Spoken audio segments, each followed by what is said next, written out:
Don't you know I'm good? Yeah, I'm feeling alright. 'Cause I'm good, yeah, I'm feeling alright. Baby, I'ma have the best fucking night of my life. And wherever it takes me, I'm down for the ride. Baby, don't you know I'm good? Yeah, I'm feeling alright. Bienvenue en AFib. Bonjour et bienvenue à une introduction sur le marché de l'inflation européenne. Nous allons décrire les obligations liées à l'inflation, fournir des détails sur différentes structures dérivées, définir et décrire l'impact de la saisonnalité, comprendre les courbes de taux et de swap, ainsi que les macro-facteurs qui influent sur l'inflation. Nous allons tout d'abord rappeler ce qu'est l'inflation. Elle correspond à une augmentation générale et durable des prix, des biens et des services dans une économie. Le marché de l'inflation en Europe offre aux investisseurs la possibilité de négocier des perspectives sur l'inflation, que ce soit pour la couverture, la gestion des risques ou encore la spéculation. Les instruments nominaux, tels que les swaps et les obligations, intègrent naturellement des perspectives sur l'inflation et les primes de risque associées. Cependant, les instruments liés à l'inflation permettent aux investisseurs d'adopter des perspectives spécifiques sur l'inflation. En Europe, les marchés de l'inflation existent principalement sous deux formats: les obligations indexées sur l'inflation et les swaps d'inflation. Les obligations souveraines indexées sur l'inflation sont émises par plusieurs pays européens, comme la France, l'Allemagne ou le Royaume-Uni. Le marché européen est fortement représenté par la zone euro et le Royaume-Uni, mais dans son entièreté reste inférieur au marché des TIPS, qui sont les obligations indexées sur l'inflation aux États-Unis. Les obligations indexées sur l'inflation en Europe partagent généralement des caractéristiques similaires, bien que des différences existent d'un marché à l'autre. Ces obligations payent un coupon fixe réel à chaque date de paiement, basé sur un montant notionnel ajusté par l'inflation. Les indices d'inflation sous-jacents varient selon les pays. Les émetteurs choisissent en général leur indice national, par exemple le CPI ex-tobacco, l'indice des prix à la consommation hors tabac pour la France, publié par l'INSEE, ou bien l'indice européen, le HCPI, qui harmonise différents paramètres comme le coût de la santé ou de l'éducation, car ceci n'existe pas dans tous les pays européens. L'avantage de détenir ces obligations indexées sur l'inflation est de supprimer le risque d'inflation. Les obligations indexées sur l'inflation ont un retard de 3 mois sur l'inflation du jour, puisque l'index de référence est calculé avec les inflations antérieures de 2 et 3 mois. Le marché des swaps d'inflation a gagné en taille et en liquidité. Il est désormais plus important que le marché des obligations lié à l'inflation dans de nombreuses devises.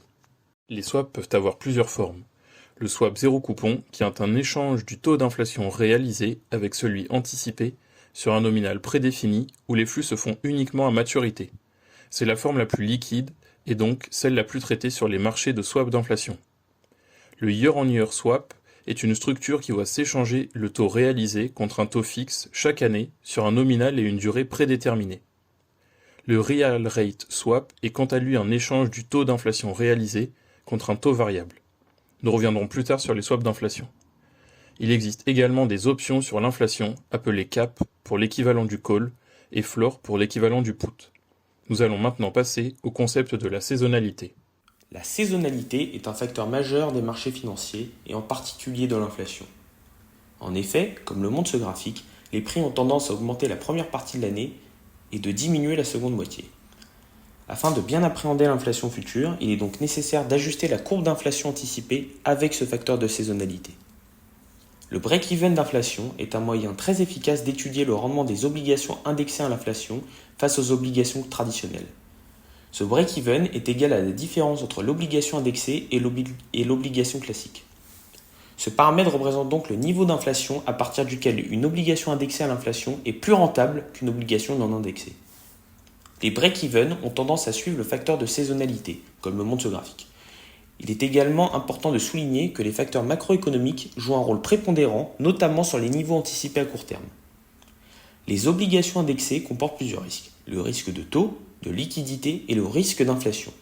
Elles présentent également des contraintes de fiscalité et sont sensibles à la disponibilité sur le marché. Il existe plusieurs instruments financiers permettant de se prémunir face à ces risques. Le plus commun est le swap d'inflation. Il permet de se protéger d'une baisse ou hausse des prix soudaine à une certaine maturité. Ces swaps d'inflation sont un indicateur crucial et permettent d'avoir une vision long terme quant à l'évolution du niveau des prix. Ils ont un impact moins important à court terme où les facteurs macroéconomiques sont davantage observés.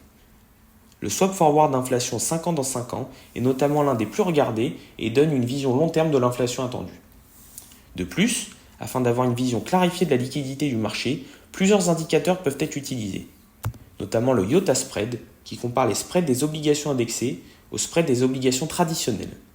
Cet indicateur est très généralement positif. Les courbes de swap d'inflation évoluent différemment selon les zones économiques. Une analyse par composante principale révèle que le premier facteur de mouvement des courbes en euros est l'évolution du prix du pétrole, tandis qu'au Royaume-Uni, le niveau des taux long terme, notamment le 30 ans, est prépondérant. Cela s'explique ici par le fait que les systèmes de retraite est différent dans les deux zones et que donc les courbes de swap d'inflation n'ont pas les mêmes paramètres d'évolution. Les concepts principaux à retirer de cette introduction au marché de l'inflation sont ce qu'est l'inflation ainsi que les deux instruments principaux en Europe pour investir ou se couvrir, les concepts de saisonnalité et de break-even, ainsi que les courbes de taux et de swap. Cette vidéo n'est qu'une introduction au marché de l'inflation et de nombreux autres concepts fort intéressants restent à voir.